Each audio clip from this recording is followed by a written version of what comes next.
باب نمبر 8 عبادت گزاروں پر شیطانی ڈاکے۔ سب سے بڑا دروازہ جس کے ذریعے سے ابلیس لوگوں پر داخل ہوتا ہے وہ جہالت ہے۔ وہ بڑے آرام سے جاہلوں کے پاس آ جاتا ہے، البتہ علماء کرام پر پوشیدہ طریقوں سے داخل ہوتا ہے۔ ابلیس نے کم علم عبادت گزاروں کو اپنے دام فریب میں پھنسا رکھا ہے، کیونکہ ان لوگوں کی کثیر جماعت صرف عبادت گزاری ہی میں مشغول رہتی ہے اور علم دین کی طرف متوجہ ہو کر اسے محکم و پختہ نہیں کرتے۔ ان لوگوں پر ابلیس کا پہلا حملہ تو یہی ہے کہ وہ علم پر عبادت گزاری کو ترجیح دیے ہوئے ہیں، حالانکہ علم نوافل کی ادائیگی سے افضل ہے۔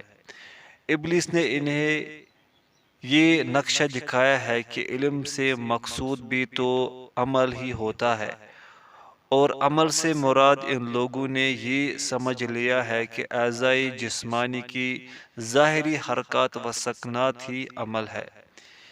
انہیں یہ حقیقت معلوم ہی نہیں ہوئی کہ عمل تو دل کا کام ہے، اور دل کا عمل ظاہری اعضاء بدن کے عمل سے افضل ہے۔ مطرز بن عبداللہ رحمۃ اللہ نے کہا ہے، علمی فضیلت عبادت کی فضیلت سے بہتر ہے۔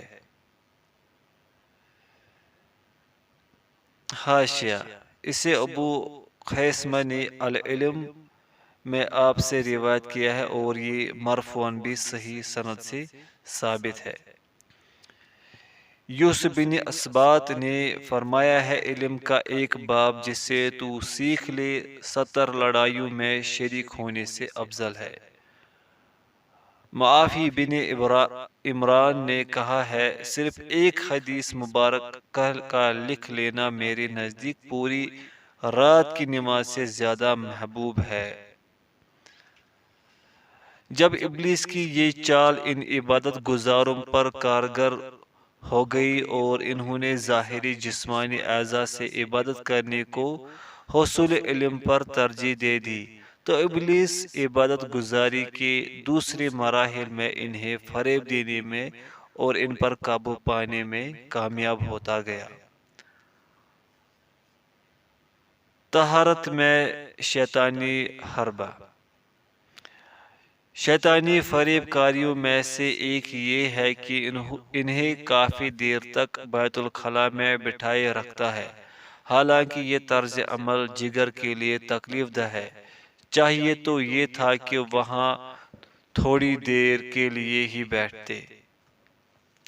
اور ان میں سے کچھ ایسے بھی ہیں جو پیشاب کرنے کے بعد کھڑے ہو کر چند قدم چلتے ہیں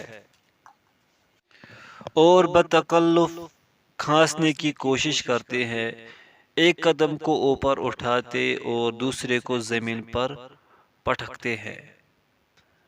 ان کے نزدیک اس طرح بہتر طہارت حاصل ہوتی ہے اور پیشاب کے قطرات کا خروج بڑھتا جاتا ہے۔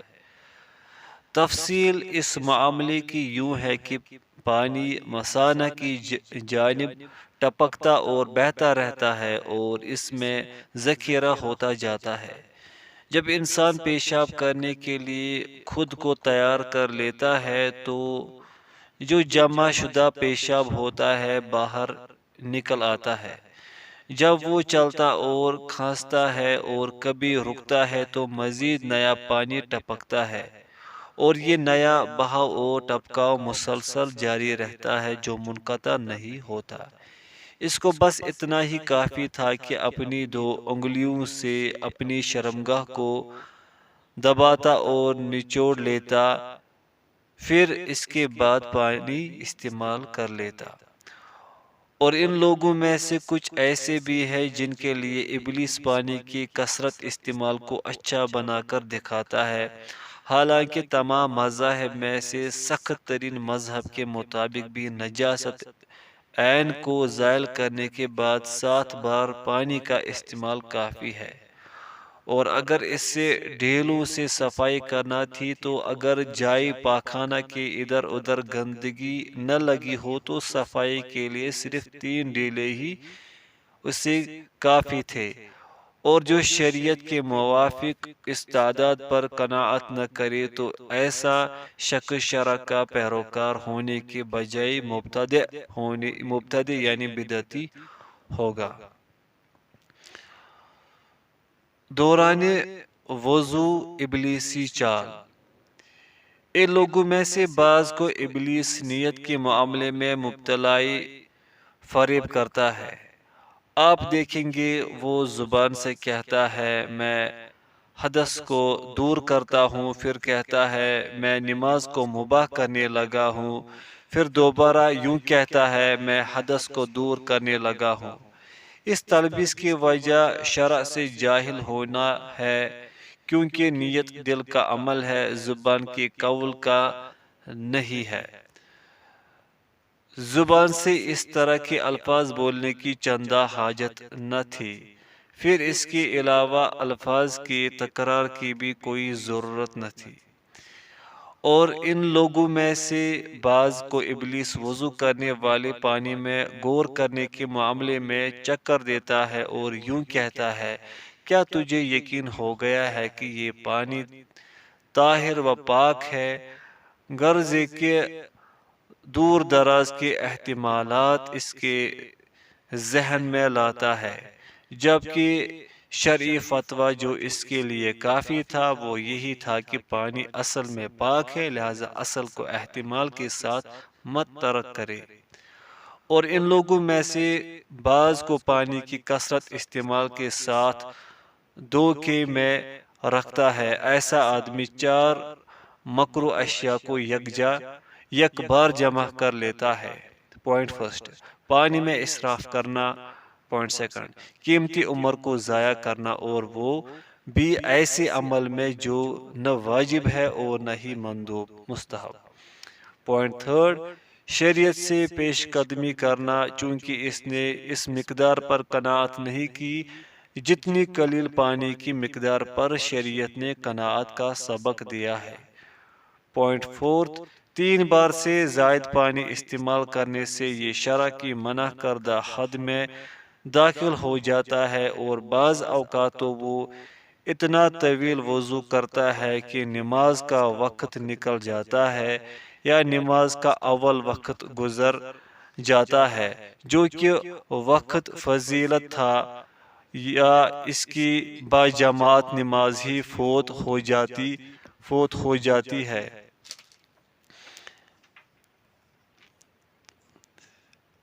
ابلیس اسے اس معاملے میں یوں دھوکہ دیتا ہے کہ تو بھی تو عمل عبادت میں مصروف ہے، کیونکہ جب تک وضو درست نہیں ہوگا نماز بھی درست نہیں ہوگی۔ اگر وہ خود ہی اس معاملے کی حقیقت پر غور و فکر کرے تو یقیناً وہ جان لے گا کہ وہ شریعت کی خلاف ورزی اور کوتاہی کا ارتکاب کر رہا ہے۔ ہم نے کئی ایسے افراد کو دیکھے ہیں جو مذکورہ وساوس میں تو نگاہ رکھتے ہیں لیکن اپنے خورد و نوش کی پرواہ نہیں کرتے اور نہ ہی چغل خوری سے اپنی زبان کی حفاظت کرتے ہیں۔ کاش کہ وہ اپنے اس معاملے کو برعکس کر لیتے۔ حدیث مبارکہ میں یوں آتا ہے، سیدنا عبداللہ بن عمر بن عاص رضی اللہ عنہما بیان کرتے ہیں، نبی اکرم صلی اللہ علیہ وسلم سیدنا سعد رضی اللہ عنہ کے پاس سے گزرے جو وضو فرما رہے تھے تو آپ نے فرمایا اے سعد یہ اسراف کیسا ہے؟ آپ نے ارشاد فرمایا ابو نعامہ جی ہاں اگرچہ تو بہتے دریا پر بھی ہو۔ سنن ابن ماجہ، اس کی سند حسن ہے۔ ابو نعامہ بیان کرتے ہیں سیدنا عبداللہ بن مغفل رضی اللہ عنہ نے اپنے صاحبزادے کو دعا میں یہ الفاظ کہتے ہوئے سنا، اللہم انی اسألک الفردوس واسألک القصر الابیض عن یمین الجنت اذا دخلتها، اے اللہ بے شک میں تجھ سے جنت الفردوس کا سوال کرتا ہوں، اور میں تجھ سے جنت میں داخل ہونے پر دائیں جانب سفید محل کا سوال کرتا ہوں۔ سیدنا عبداللہ رضی اللہ عنہ نے فرمایا، اللہ تعالیٰ سے جنت کا سوال کر اور آگ سے پناہ مانگ، کیونکہ میں نے نبی اکرم صلی اللہ علیہ وسلم کو فرماتے ہوئے سنا تھا، اس امت میں ایسے لوگ ہوں گے جو دعا مانگنے اور طہارت کے حصول میں تجاوز کریں گے۔ سنن ابی داود و اسنادہ صحیح۔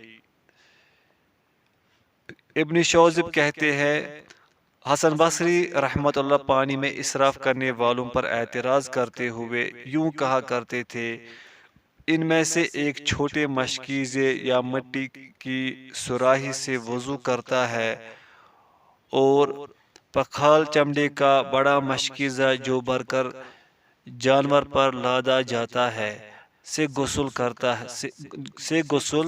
کرتا ہے، آہستہ آہستہ جسم پر پانی ڈالتا جاتا اور بدن کو ملتا جاتا ہے، اور بلا ضرورت اپنی جان کو مشقت میں رکھتا ہے اور اپنے نبی صلی اللہ علیہ وسلم کی سنت مبارکہ کی خلاف ورزی کرتا ہے۔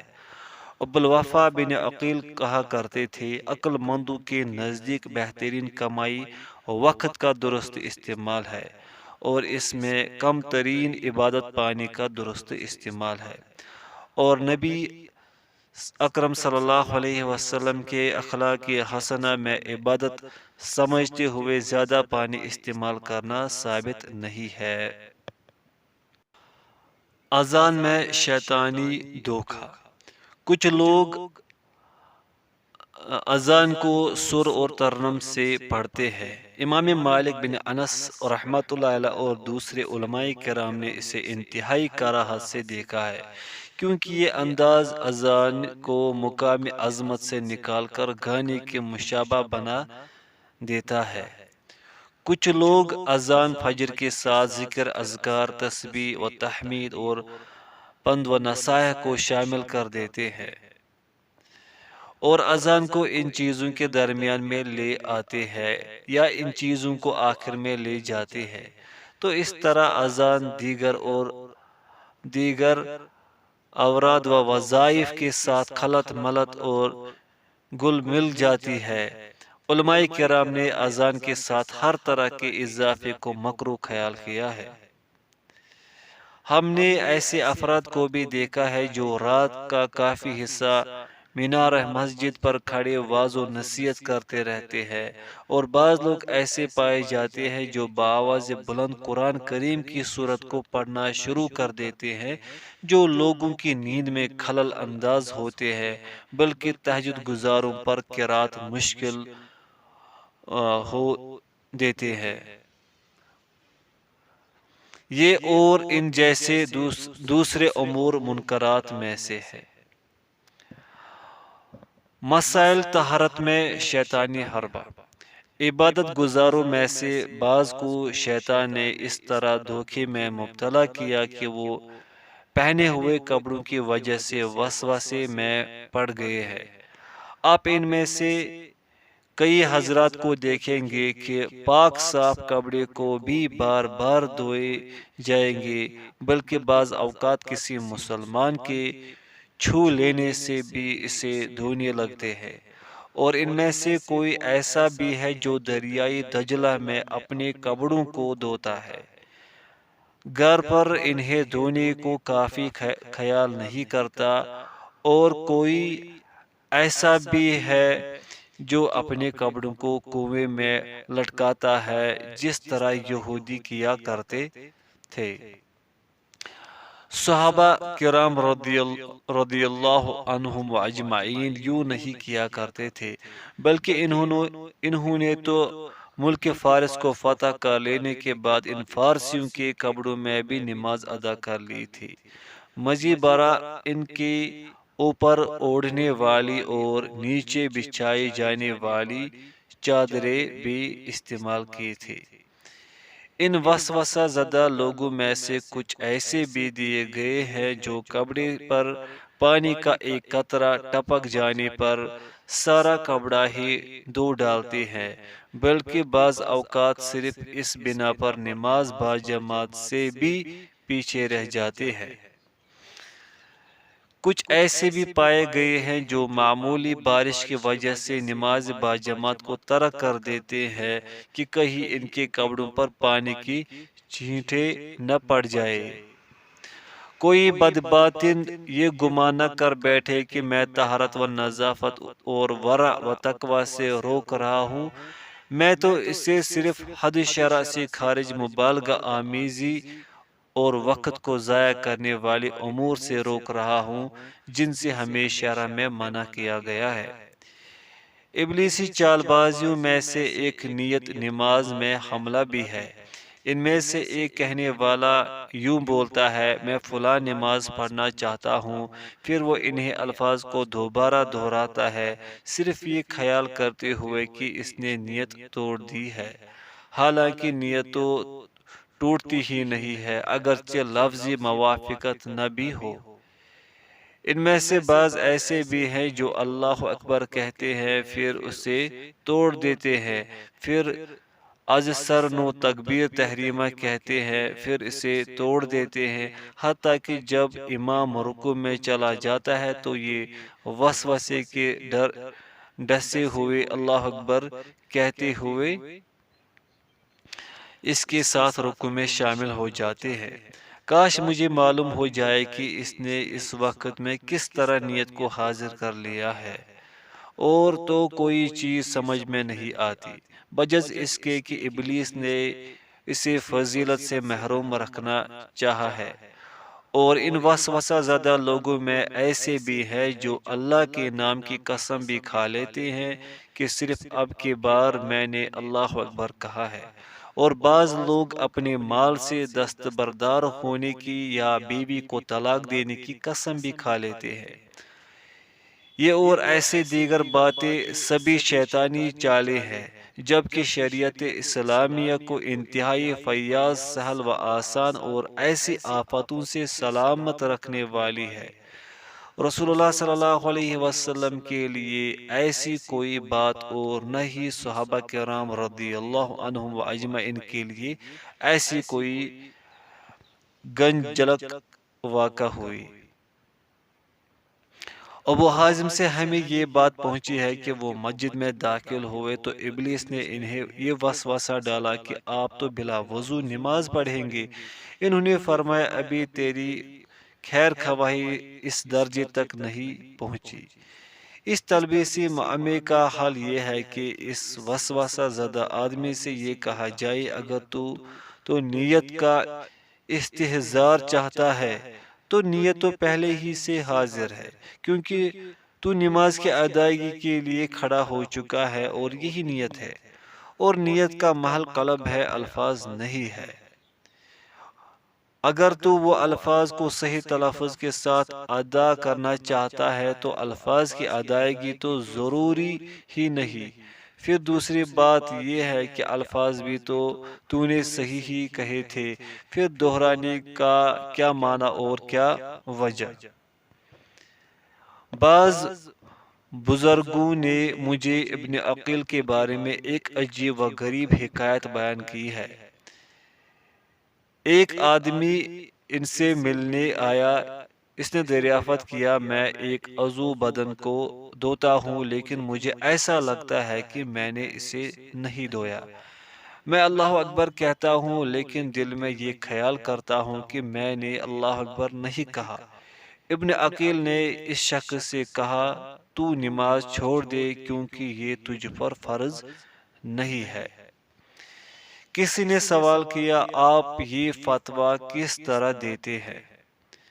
انہوں نے جواب دیا، نبی اکرم صلی اللہ علیہ وسلم نے فرمایا ہے، 3 طرح کے لوگ مرفوع القلم ہے۔ مجنون سے قلم اٹھا لیا گیا ہے حتیٰ کہ اسے افاقہ اور ہوش آ جائے۔ سنن ابی داؤد۔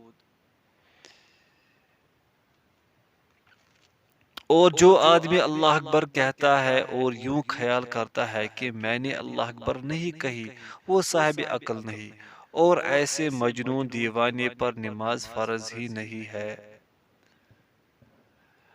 حالانکہ نیت کے وسوسے کا سبب عقل میں فطور و خبط اور شرع سے عدم واقفیت اور جہل ہے، اور یہ بات معلوم ہے کہ جس آدمی کے پاس کوئی عالم دین تشریف لائے اور وہ اس کے لیے تقریباً کھڑا ہو کر یوں کہنے لگے، میں اس عالم دین کی تشریف آوری پر تعظیماً سیدھا کھڑا ہو رہا ہوں، صرف اس کے علمی مرتبے کے پیش نظر ایسا کرتا ہوں، اپنا چہرہ بالکل اس کی جانب رکھتا ہوں، تو یہ باتیں اس کی کم عقلی اور بے وقوفی کی غماز ہے۔ حالانکہ یہ سب تصوراتی باتیں ہیں جو عالم دین پر نظر پڑتے ہی اس کے پردہ ذہن ابھر آتی ہے۔ کسی بھی انسان کا فرض نماز کی ادائیگی کے لیے کھڑا ہونا اس کے دل و دماغ میں ایک ایسا تصور ہے جو فور ہی آ جاتا ہے، اس میں کوئی لمبا زمانہ درکار نہیں ہوتا۔ البتہ ان الفاظ کو زبان سے ادا کرنے میں وقت زیادہ لگتا ہے، ان الفاظ کو ادا کرنا لازم ہی نہیں، اور ایسے وساوس کا خیال رکھنا محض جہالت ہے۔ ایسا وسوسہ زدہ آدمی اپنے آپ کو اس مشقت میں ڈالتا ہے کہ اپنے دل میں نماز ظہر وقت پر، اس کی ادائیگی، فریضہ کی بجا آوری وغیرہ سبھی کفایات کو الفاظ کے ساتھ ساتھ ادا کرنے کے ساتھ بالتفصیل ایک ہی وقت میں حاضر کرنا چاہتا ہے، اور پھر بغور ان کا جائزہ لیتا ہے، تو یہ محال امر ہے۔ اگر ان سبھی باتوں اور کیفیات کا ایک عالم دین کی تشریف آوری پر اہتمام کرنے کے لیے اپنے نفس کو تکلیف دے گا تو اس کے بس کی بات نہ ہوگی۔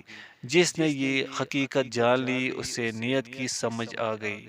پھر یہ حقیقت بھی ذہن نشین رہنی چاہیے کہ تکبیر تحریمہ سے کچھ وقت قبل بھی نیت کرنی جائز ہے، جب تک کہ اسے فسخ نہ کرے۔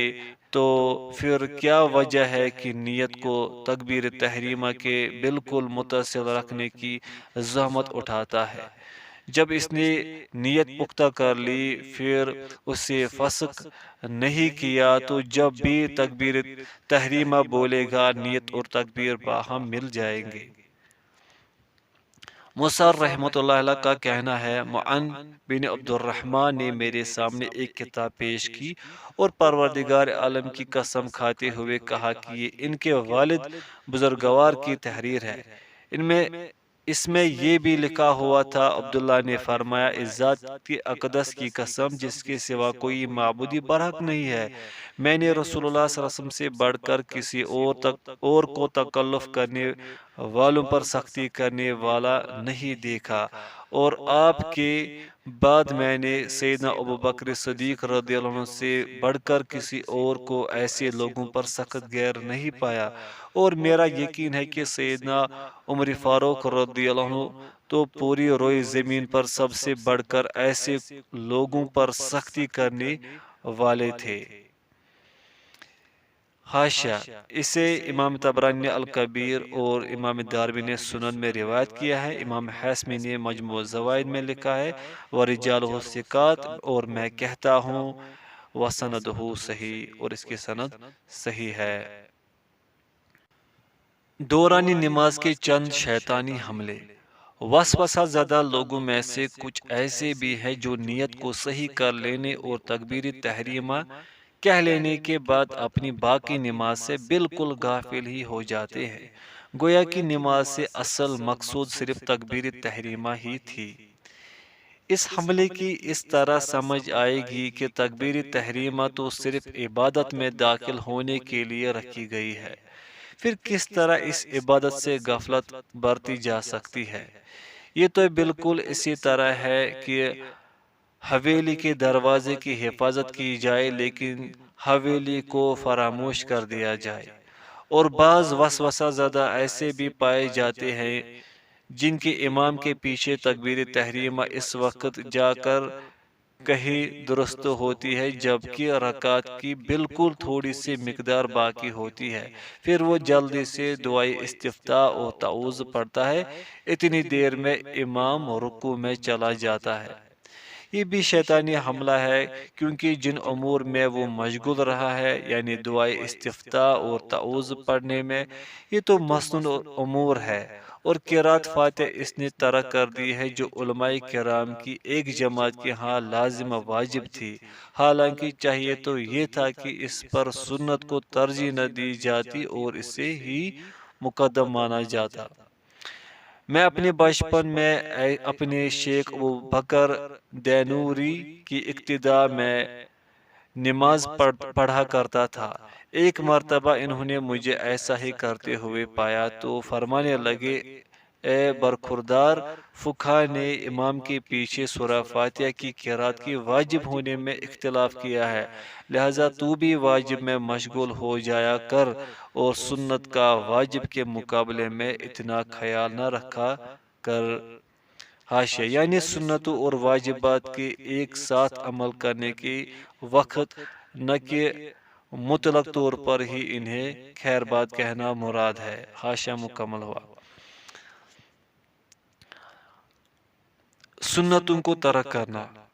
ابلیس نے ایک قوم کو اس طرح مبتلائی فریب بنا دیا ہے کہ انہوں نے پیش آنے والے چند واقعات کے پیش نظر بہت سی سنتوں کو ترک کر دیا ہے۔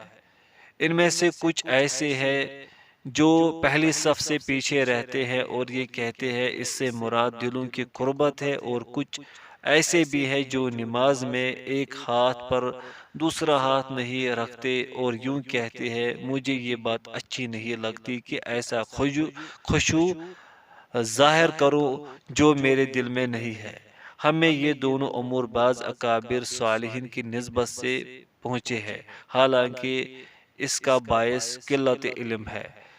سیدنا ابو ہریرہ رضی اللہ عنہ سے روایت ہے کہ رسول اللہ صلی اللہ علیہ وسلم نے فرمایا، اگر لوگوں کو معلوم ہو جائے کہ ان کے لیے اذان دینے اور صف اول میں کھڑے ہونے میں کس قدر ثواب و درجات ہے، پھر وہ ان اعمال کو سر انجام دینے میں قرعہ اندازی کے سوا کوئی اور راستہ نہ پائے تو یقیناً وہ قرعہ اندازی ہی کرے۔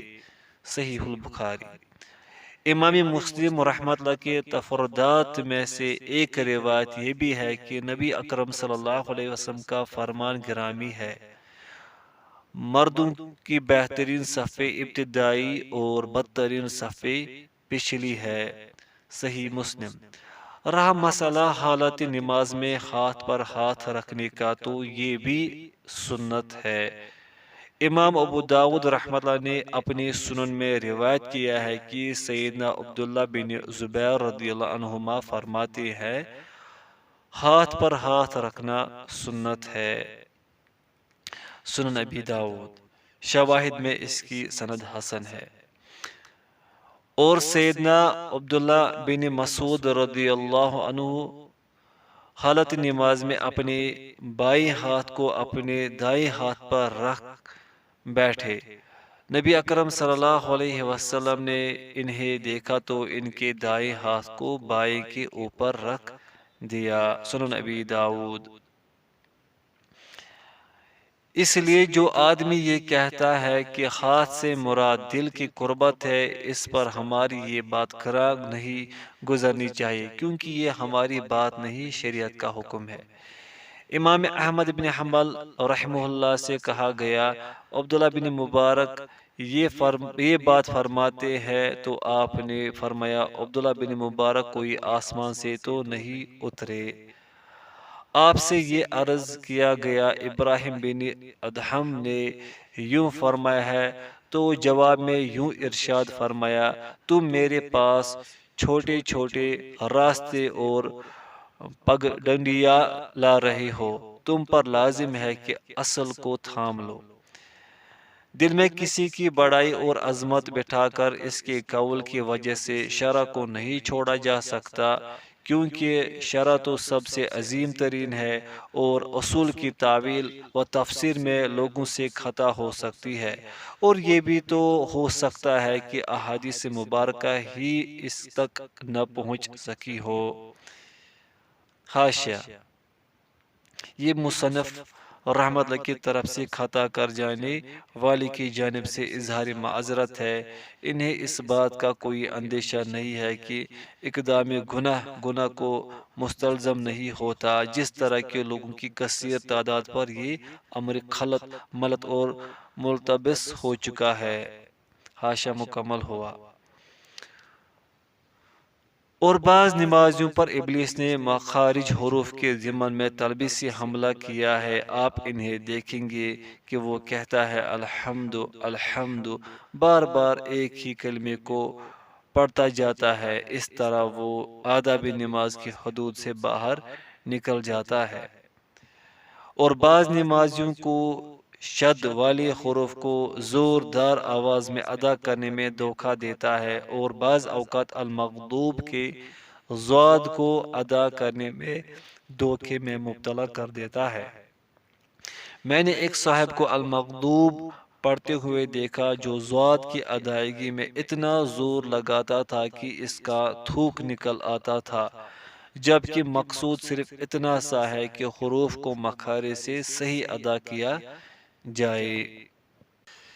ابلیس ان لوگوں کو حدود سے آگے لے جاتا ہے تو انہیں فہم تلاوت کے بجائے حروف کو مبالغہ سے ادا کرنے ہی میں مشغول کیے رکھتا ہے۔ تو یہ تمام کے تمام ابلیس کے وسوسے ہیں۔ امام مسلم رحمۃ اللہ کے منفرد روایات میں سیدنا عثمان بن ابی العاص رضی اللہ عنہ کی حدیث میں ہے، کہتے ہیں میں نے رسول اللہ صلی اللہ علیہ وسلم سے عرض کیا کہ شیطان میرے اور میری نماز اور قرات کے درمیان حائل ہو کر مجھ پر قرات کو خلط ملط کرنے لگتا ہے۔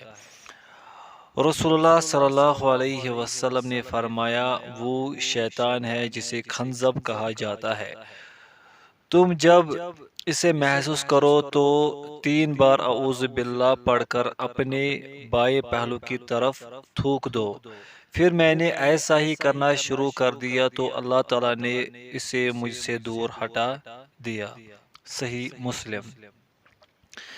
ابلیس نے بہت سے جاہل عبادت گزاروں پر اس طرح بھی حملے کیے ہیں اور انہیں باور کروایا ہے کہ یہی اٹھنا بیٹھنا ہی عبادت گزاری کا حق ادائیگی ہے، اور بس، اور انہی سطحی حرکات میں مشغول رہتے ہیں جس کی بنا پر نماز کے بے شمار واجبات میں کوتاہی کے مرتکب رہتے ہیں اور انہیں خبر تک نہیں ہوتی۔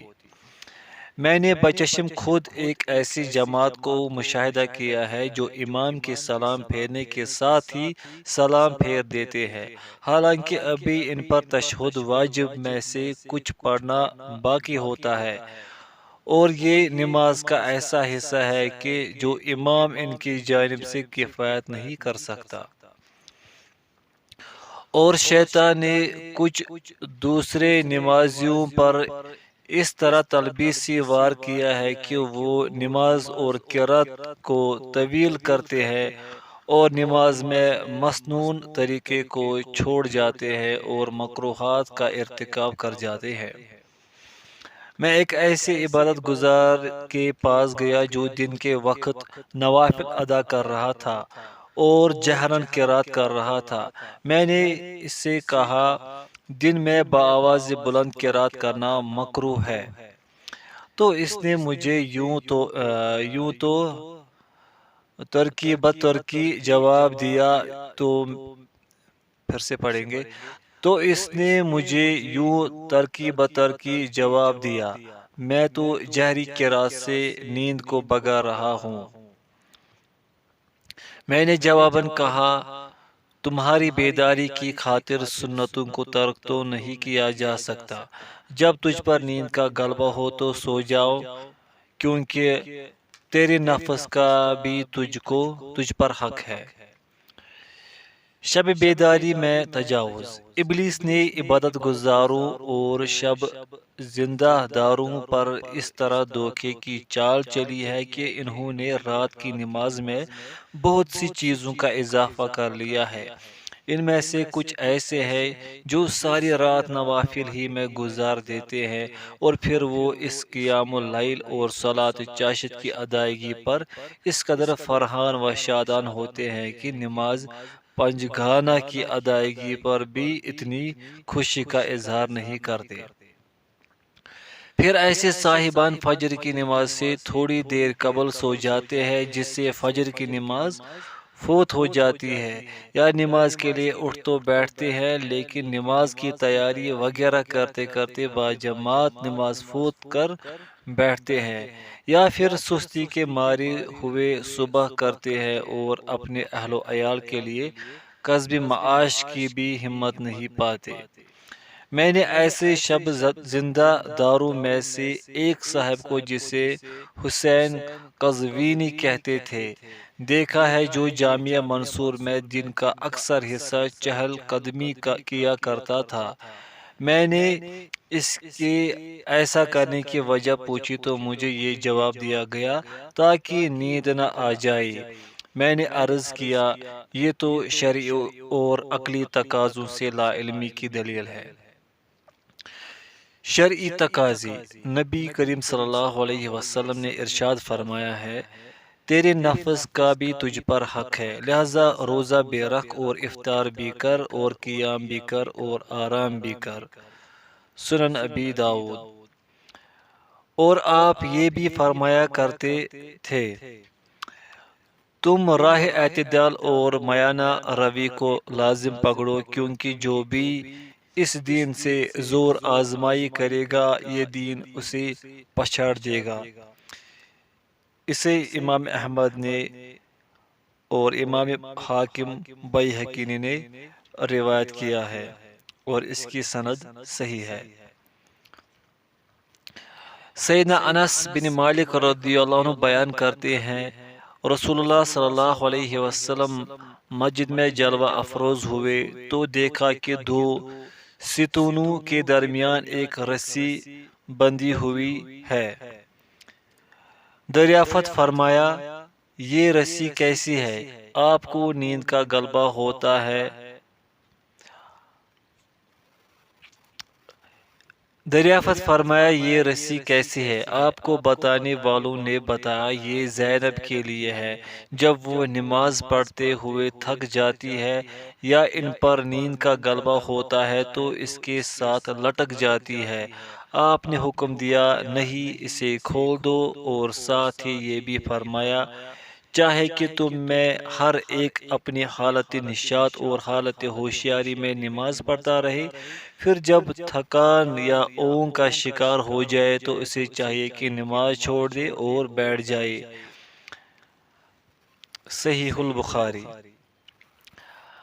سیدہ عائشہ رضی اللہ عنہ بیان کرتی ہے، رسول اللہ صلی اللہ علیہ وسلم نے فرمایا، جب تم میں سے کسی کو اونگ آئی اور وہ نماز پڑھ رہا ہو تو اسے چاہیے کہ سو جائے حتیٰ کہ اس سے نیند کا زور ختم ہو جائے، کیونکہ ہو سکتا ہے وہ اس حالت مدہوشی میں نماز پڑھتا رہے اور دعائے بخشش مانگنے کے بجائے اپنے آپ کو برا بھلا ہی کہتا رہے۔ صحیح البخاری و صحیح مسلم۔ عقلی تقاضے۔ بلا شبہ نیند ان اعضاء کو تازگی بخشتی ہے جو بیداری کے باعث نڈھال ہو چکے ہوتے ہیں۔ جب بوقت حاجت انسان نیند کو دور ہٹانے کی کوشش کرتا ہے تو اس کے بدن اور عقل پر منفی اثرات مرتب ہوتے ہیں۔ اس لیے ہم جہالت سے اللہ تعالیٰ کی پناہ مانگتے ہیں۔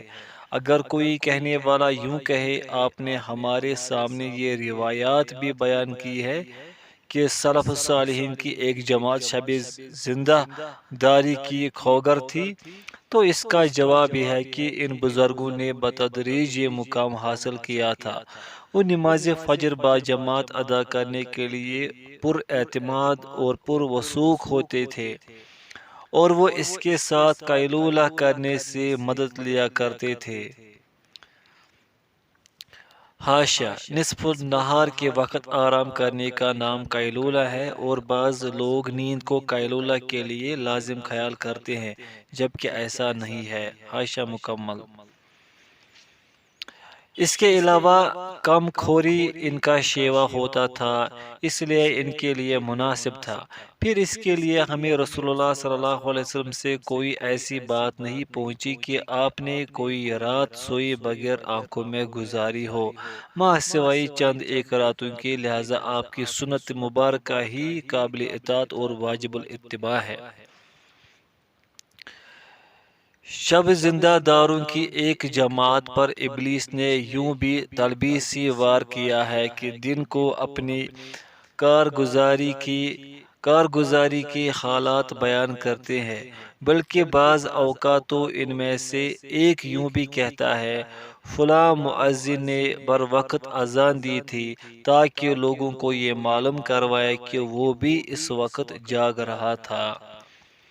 اس سلسلے میں کم از کم یہ بات ہے کہ اگر وہ ریاکاری سے سلامت رہے پھر بھی وہ مخفی دفتر سے علانیہ دفتر کی طرف منتقل ہو جاتا ہے، اس طرح بھی ثواب میں کمی ہو جاتی ہے۔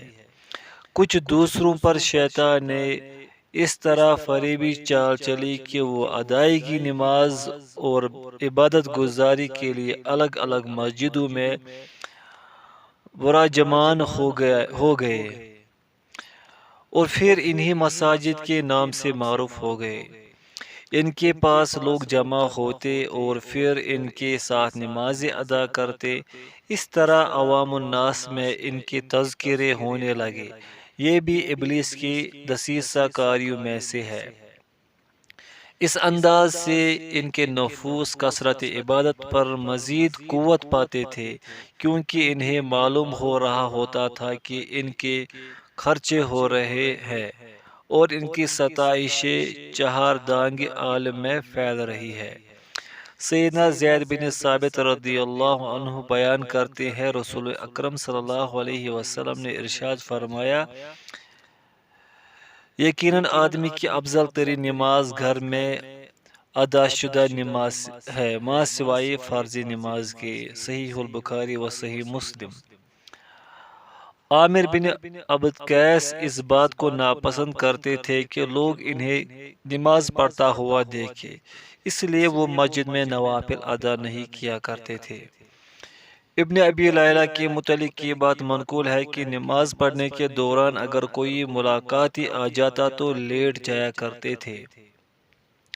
ابلیس نے کچھ عبادت گزاروں پر اس طرح بھی وار کیا ہے کہ وہ لوگوں کی موجودگی میں روتے تھے۔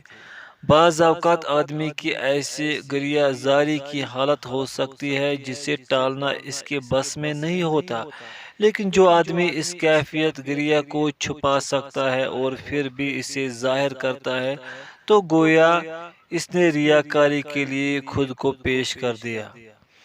عاصم بیان کرتے ہیں، ابو وائل جب اپنے گھر میں نماز پڑھا کرتے تو روتے روتے ان کی ہچکی بند جاتی تھی۔ اگر انہیں دنیا و ما فیہا دے کر ان سے مطالبہ کیا جاتا کہ ایسا کرے اور کوئی انہیں دیکھ بھی رہا ہو تو ایسا کبھی نہ کرتے۔ ایوب سختیانی رحمت اللہ پر جب مجمع عام میں رونا غالب آ جاتا تو کھڑے ہو کر وہاں سے چل دیتے۔ کچھ عبادت گزاروں پر ابلیس نے اس طرح بھی فریبی جال پھینکا ہے کہ آپ انہیں دن رات نمازیں ہی پڑھتے ہوئے دیکھیں گے، جب ان کی حالت یہ ہوتی ہے کہ وہ اپنے باطنی عیوب کی اصلاح کی طرف کوئی دھیان نہیں دیتے اور نہ ہی اپنے خورد و نوش پر نگاہ ڈالتے ہیں، حالانکہ کثرت نوافل کی نسبت ان کا مذکورہ امور میں توجہ کرنا زیادہ بہتر تھا۔